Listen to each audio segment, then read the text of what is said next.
Yo, what's up, guys? This video is gonna be another kind of longer style video than what y'all probably used to, but reason why is this is another situation where there were previous clients of mine. They had a house, ended up buying. So they had a three family. They ended up buying a single family and moving their family over there, right? So this is gonna be a longer style video because I want to give y'all both perspectives. You know, when they bought the three family, ended up, moving out of it, keeping it rented uh, for a little bit, sold it, and then got into the single family. So, anyways, let me break this down because this is gonna be, honestly, this is gonna probably be one of my longer videos because it's a lot to unpack, and I get excited because I was fortunate to be part of like a good chunk of it, right? And there's a lot of like history on this one with my own kind of family, right? So, all right, let's start from the beginning, right? So, the three family was actually the first house that my family, like my grandma, my mom, my aunts, uncles, and all that, when they first moved from the Dominican Republic, they pulled up to the house. It was a three family house in Lawrence. And again, I don't want to give too much details on it, protect privacy and all that type of stuff, but it was a three family house and they moved into it. So after some time, my clients ended up buying the house, right? And this was way before I got like my license and all that type of stuff, right? But so picture this, they bought the house and they were living in the three family, right? And they were living there for some time, right? They were able to fix it, put some work in on each floor. Like they lived on the first floor, and that first floor was, dude, it was dope. Like it was immaculate. We're talking like marble floors, like granite countertops. We're talking top of the line stuff, right? And but their family was growing, and they needed more space. So, they contacted me.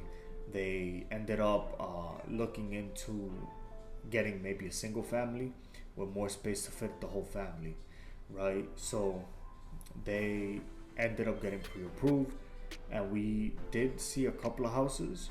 The good thing about them, and I'll say good because they're experienced, right? Like they know the layout, they know the name of the game. Right, so what they ended up doing is like just hyper focusing on the type of house that they wanted, guys, and I can't stress it enough. That's such a key thing when it comes to buying a house. Like you gotta know what it is that you want, because the moment that you know what you want, you're able to hyper focus on that. You're able to fix on a price or fix on, all right, this is how much I'm willing to spend, and that's it. The moment that you open your mind to like, oh, I'm open to anything, like, you're setting yourself up for failure. So I say all that to say this. So they were hyper focused on a certain type of house in a certain type of neighborhood that fit their family, right? So after a couple showings, it really didn't take that long because again, long in the sense of like we didn't see that many houses, right? It did take some time because the name of the game, it took maybe two months, I'd say 2, maybe 3 months to find their single family house, but it was one of those, they weren't willing to see houses that they knew wouldn't work for them, right?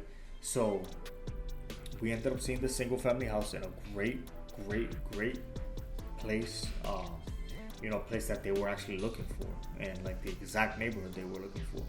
So they ended up putting an offer in. I knew the agent, so we were able to negotiate a good deal for everybody. And guys, relationships in this business means a lot, and it's just one of those another example of that. So they ended up getting their offer accepted, did a home inspection, and revealed a couple things. A major thing was the roof.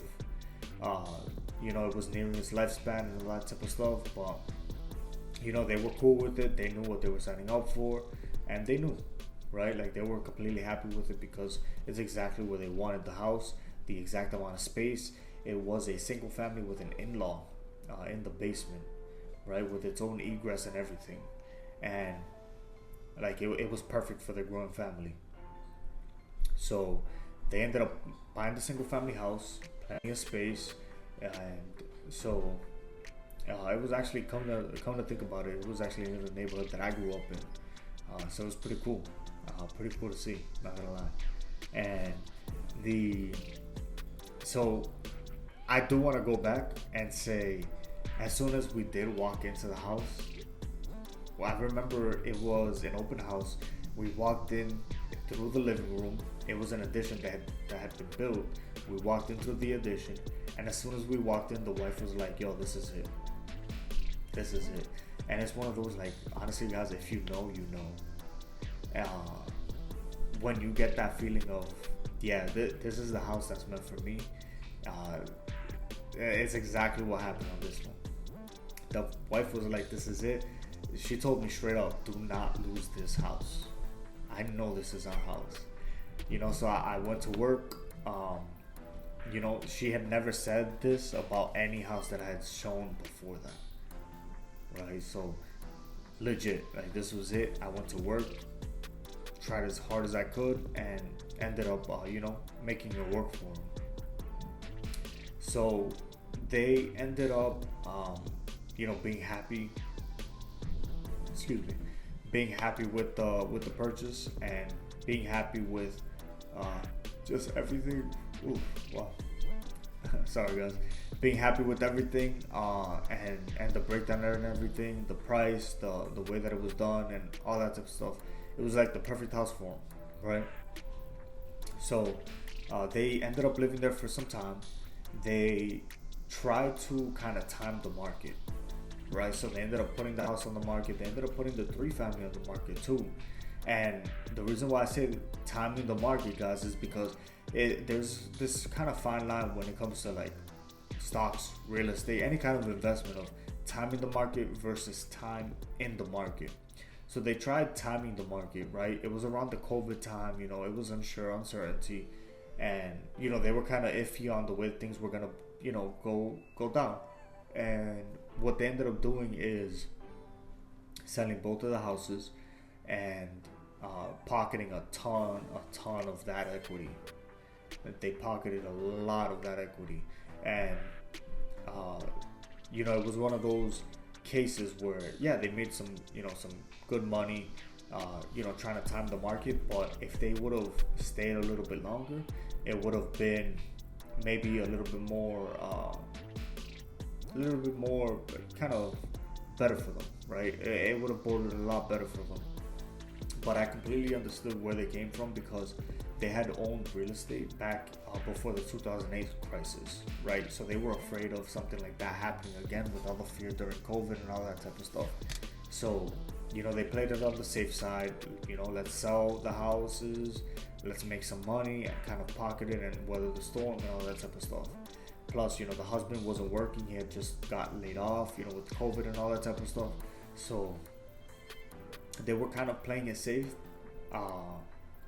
Not so much playing it safe, but rather they were playing it based off of their past experience. You feel me? Like, they had experienced, a tough time back in 08, owning houses, having to pay for mortgages because the tenants weren't paying and all that type of stuff. They were like, you know what? Let's not even do this. Let's not go through with this. We've been there before. Let's just do what we gotta do, right? So they ended up selling the single family house, selling the 3-family house, pocketing a good chunk of change, which is great. It's great for them. So what they ended up doing is renting at a pretty reasonable price. And hindsight is 2020. Looking at the equity built now and all that type of stuff, like, would they have probably held on to it? Maybe. But again, guys, who knows, right? Like, the husband was without a job. It was just the wife bringing in the income. Like, it's a tough decision to make. Hindsight is 2020. You'd be like, should have just held on to the house, this, that, and the other. But at the end of the day, guys, like, we're talking about people's lives, families, kids, and it's one of those things, like, you really got to put yourself in their shoes. So I say all that to say this, like, my thoughts on the time, aside from relationships being key, like I always say when it comes to this business, It's also, time in the market versus timing the market. If you can stay and hold on to your house, or hold on to your investments, do it, right? If you can, though. If you're in a situation where like somebody loses their job, or somebody, gets disability, or something happens, you have to weather the storm. At the end of the day, you have to weather the storm, right? So, nobody has a crystal ball and understands everything and knows exactly what's gonna happen. But it's one of those things like, you gotta see it for what it is. Each situation is unique and different, and that's the beauty of it. But yeah, I learned a lot from this experience, and I know this is gonna be one of my longer videos, but I really wanted to get into detail on what each kind of moving piece was with this transaction, or with these couple of transactions, couple of deals, couple of people and people involved and all that type of stuff. So, but yeah, guys, let me know if you run into something similar. Again, I know hindsight is 2020. We can look back and say, "Well, I should have done this," but in the moment, changes everything. So let me know what y'all think. But drop a like, subscribe, comment. Let me know what's up. But I'll see y'all in the next one. All right, guys. I hope you enjoyed this one.